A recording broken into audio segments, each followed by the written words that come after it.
ಮರ್ಲಹಳ್ಳಿ ಗ್ರಾಮದ ಸ್ಟೋನ್ ಕಂಪನಿಯವರಿಗೆ ನೀಡಿದ ಪರವಾನಗಿ ರದ್ದು ಮಾಡುವಂತೆ ಒತ್ತಾಯಿಸಿ ಚಿತ್ರದುರ್ಗದ ಜಿಲ್ಲಾಧಿಕಾರಿ ಕಚೇರಿ ಬಳಿ ಪ್ರತಿಭಟನೆ ನಡೆಸಲಾಯಿತು.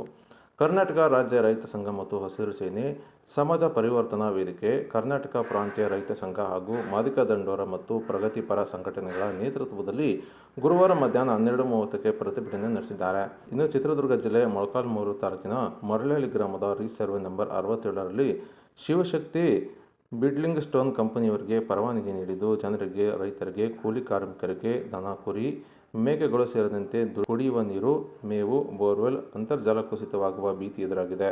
ಪರಿಸರ ನಾಶವಾಗುತ್ತಿದೆ. ಆದ್ದರಿಂದ ಈ ಕಂಪನಿಗೆ ಕೊಟ್ಟಿರುವ ಸರ್ವೆ ನಂಬರ್ 67ರ ಆದೇಶವನ್ನು ತಕ್ಷಣವೇ ರದ್ದು ಮಾಡಿ ರೈತರು, ಕೂಲಿಕಾರರು, ದನ, ಕುರಿ, ಮೇಕೆ ಮತ್ತು ಕಾಡು ಪ್ರಾಣಿಗಳಿಗೆ ತೊಂದರೆಯಾಗುತ್ತಿರುವುದನ್ನು ತಪ್ಪಿಸುವ ಮೂಲಕ ಜನರ, ಪ್ರಾಣಿ ಪಕ್ಷಿಗಳ ಜಾನುವಾರುಗಳನ್ನು ರಕ್ಷಿಸಬೇಕು. ತಕ್ಷಣವೇ ಕಂಪನಿಗೆ ಕೊಟ್ಟಿರುವ ಪರವಾನಗಿ ರದ್ದುಪಡಿಸಬೇಕೆಂದು ಒತ್ತಾಯಿಸಿ ಪ್ರತಿಭಟನೆ ಮೂಲಕ ಜಿಲ್ಲಾಧಿಕಾರಿಗೆ ಮನವಿ ಸಲ್ಲಿಸಿದ್ದಾರೆ. ಇದೇನು ಲೈಸೆನ್ಸ್ ಕೊಟ್ಟಿದ್ದೀರಿ ಅದನ್ನ ರದ್ದು ಮಾಡಿ ಶಾಂತವನ್ನು ಮಾಡಬೇಕು. ಯಾಕಂದ್ರೆ ಈಗ ಇಡೀ ಜಿಲ್ಲೆಯಲ್ಲಿ ಯಾವುದೇ ತಾಲೂಕಿನಲ್ಲಿ ಅಲ್ಲಿ ಕ್ರಷರ್ ಆಗಲಿ, ಬ್ರಾಂದಿ ಶಾಪ್ಗಳಲ್ಲಿ ಬಿಟ್ಕೊಳ್ಳಲ್ಲ ಅಂತಂದ್ರೆ ಸೀದಾ ಅವರೆಲ್ಲರೂ ಕೂಡ ಮೊಳಕಾಲ್ಮೂರು ತಾಲೂಕಿಗೆ ಬರ್ತಾರೆ. ಒಂದು ದೊಡ್ಡ ರೆಸಾರ್ಟ್ ಕಟ್ಟಿದ್ದಾರೆ. ಅವತ್ತೊಂದು ದಿವಸ ಮೊಳಕಾಲ್ಮೂರಲ್ಲಿ ತಹಸೀಲ್ದಾರು, ಜಿಲ್ಲಾಧಿಕಾರಿ ನೇತೃತ್ವದಲ್ಲಿ ಜನಸಂಪರ್ಕ ಸಭೆ ನಡೀತು. ಅಲ್ಲಿ ಆಂಧ್ರದ ಗಡಿ ಭಾಗದಲ್ಲಿ ಒಂದು ದೊಡ್ಡ ರೆಸಾರ್ಟ್ ಕಟ್ಟಿದ್ದಾರೆ. ಅಲ್ಲಿ ಕೊಲೆ ಸುಲಿಗೆ ಆಗ್ತವೆ, ಇಸ್ಪೀಟ್ ದಂಧೆ ಆಗುತ್ತೆ, ಓಸಿ ದಂಧೆ ಆಗುತ್ತೆ. ಅದಕ್ಕೆ ಪರವಾನಗಿ ಕೊಡಬಾರ್ದು ಅಂತ ಹೇಳಿ ಅಲ್ಲಿ ಜಿಲ್ಲಾಧಿಕಾರಿಗಳ ಎದುರಿಗೆ ಹೇಳಿದ್ರು.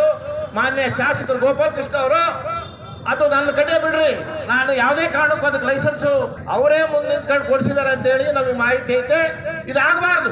ಒಬ್ಬ ಜನಪ್ರತಿನಿಧಿ ಜನಸಮೂಹ ನಂಬಿರ್ತಾರೆ, ಆ ನಂಬಿಕೆ ದ್ರೋಹ ಮಾಡಬಾರ್ದು ಅಂತ ಈ ಮೂಲಕ ಹೇಳಿ ಮತ್ತೊಮ್ಮೆ ನಾವು ಜಿಲ್ಲಾಧಿಕಾರಿಗಳೆಲ್ಲ ಲೈಸೆನ್ಸ್ ರದ್ದು ಮಾಡಬೇಕು ಅಂತ ಒತ್ತಾಯಿಸಿ ರೈತರನ್ನು ಮೋಸ ಮಾಡಿ ಕೃಷಿಕರಿಗೆ ಅನುಮತಿ ಕೊಟ್ಟಿರೋ ಜಿಲ್ಲಾಡಳಿತಕ್ಕೆ ಚಿತ್ರದುರ್ಗ ಜಿಲ್ಲಾ ರೈತ ಸಂಘಕ್ಕೆ ಬೇಕೇ ಬೇಕು. ಆತ್ಮೀಯರೇ, ಏನಿವತ್ತು ಜಿಲ್ಲಾಧಿಕಾರಿ ಕಚೇರಿ ಮುಂದಕ್ಕೆ ಬಂದಿರಂದ್ರೆ ಈ ಜಿಲ್ಲಾಧಿಕಾರಿಗೆ ನಾಚಿಕೆ ಬೇಕು. ಯಾಕಂದ್ರೆ